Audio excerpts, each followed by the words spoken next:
심화 유형 1. 조건을 만족하는 입체 도형 알아보기. 다음에서 설명하는 입체 도형의 이름을 써보세요. 입체 도형의 이름이 무엇일까? 밑면은 다각형이고 옆면은 모두 직사각형입니다.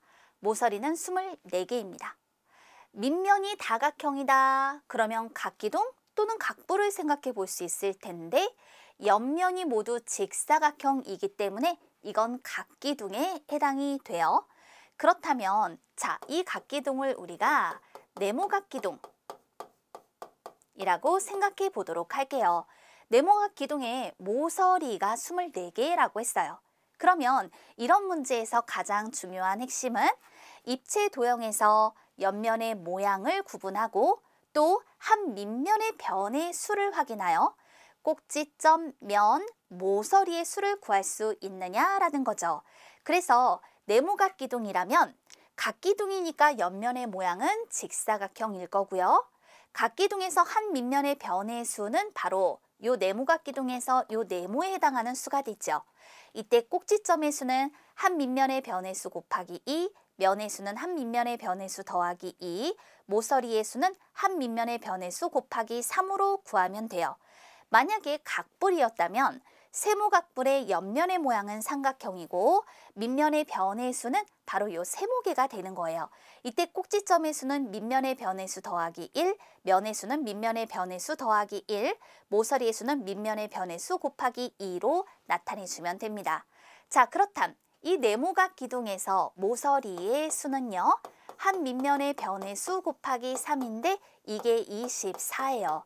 따라서 네모는 8, 즉 한 밑면의 변의 수가 8개인 각기둥의 이름은 팔각기둥이라고 할 수 있는 것이죠. 따라서 팔각기둥 이와 같이 답할 수 있습니다.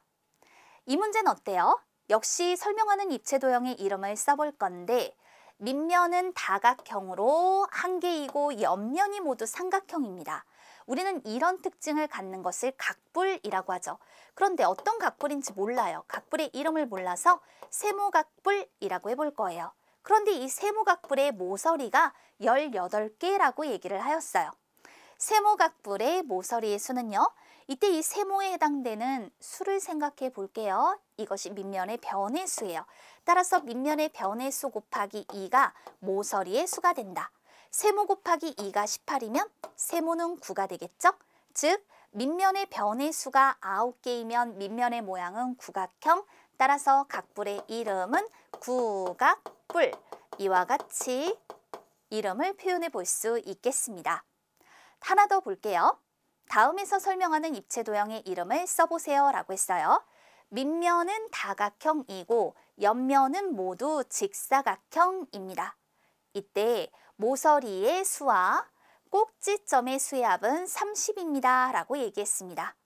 밑면이 다각형이고 옆면이 모두 직사각형인 입체 도형을 우리는 각기둥이라고 해요. 이 각기둥의 이름을 몰라요? 별각기둥이라고 해볼게요. 별각기둥의 한 밑면의 변의 수가 별개죠. 그럼 모서리의 수는 한 밑면의 변의 수 곱하기 3, 꼭지점의 수는 한 밑면의 변의 수 곱하기 2, 그런데 그들의 합이 30이라고 했어요. 별 3개랑 별 2개를 더한 거랑 같으니까 별 5개를 더한 거라서 별 곱하기 5, 이것이 30이죠. 그러면 별은 6이 되겠네요. 한 밑면의 변의 수가 6개면 밑면의 모양이 육각형, 따라서 이 각기둥의 이름은 육각기둥. 이렇게 조건을 만족하는 입체 도형을 구할 수 있습니다.